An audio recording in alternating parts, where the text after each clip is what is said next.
I'm David. And I'm Taryn. Welcome to FutureX. Today we're going back to the future with the first of our 4-part series recapping important breakthroughs in 2013. Here are some things you may have missed last spring when you were doing the Harlem Shake.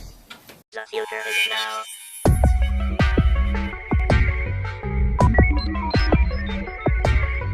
Reporting from the future. Con los terroristas.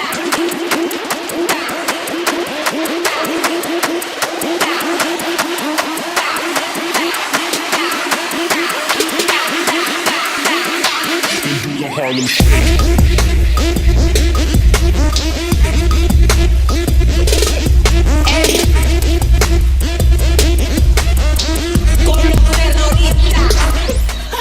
Last February, during the height of the Harlem Shake craze, researchers in Brazil and North Carolina managed to create an electronic link between the brains of two rats.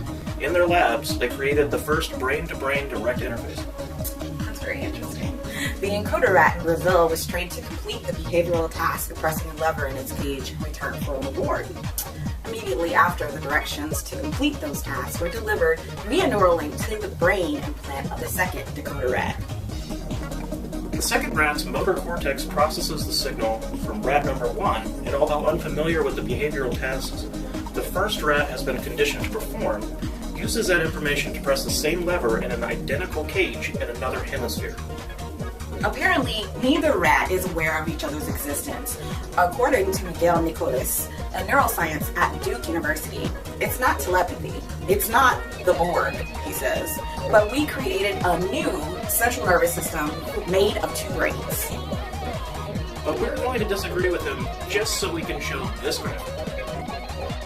Heading into March, Deborah Prasad, a neurologist from Johns Hopkins University, presented evidence that Timothy Ray Brown, an infant, had become the first person in the world to have recovered from HIV. According to the study, his infection was eradicated through an extensive treatment for leukemia, which involved the destruction of his immune system and a stem cell transplant from a donor with a rare genetic mutation that resists HIV infection. The pregnant mother was tested for HIV shortly before baby Timothy was born and received no prenatal HIV treatment.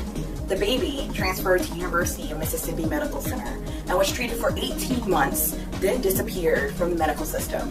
5 months later, the child and the mother reappeared. The doctors carried out tests to see if the virus had returned and were astonished to find that it had not. Doctors believe long-term follow-ups and studies will be needed before this treatment could be used mainstream. But everyone agrees this is a huge step in the right direction for a world that is free of HIV and AIDS. In May, not only did Kim Kardashian wear your grandmother's couch to the Met Costume Institute Gala, but biologists cloned human embryos to create stem cell colonies for the first time using fetal human skin cells. Many animals, including Dolly the sheep, have been cloned using the process called nuclear transfer, but human cells have been resistant to the process until now.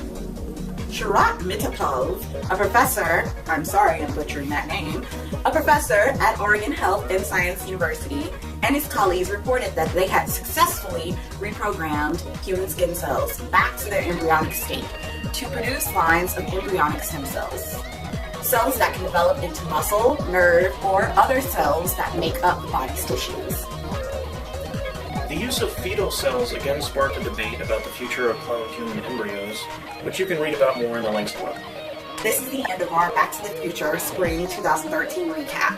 Subscribe to our channel for more updates on our next video that will cover breakthroughs in the summer of 2013.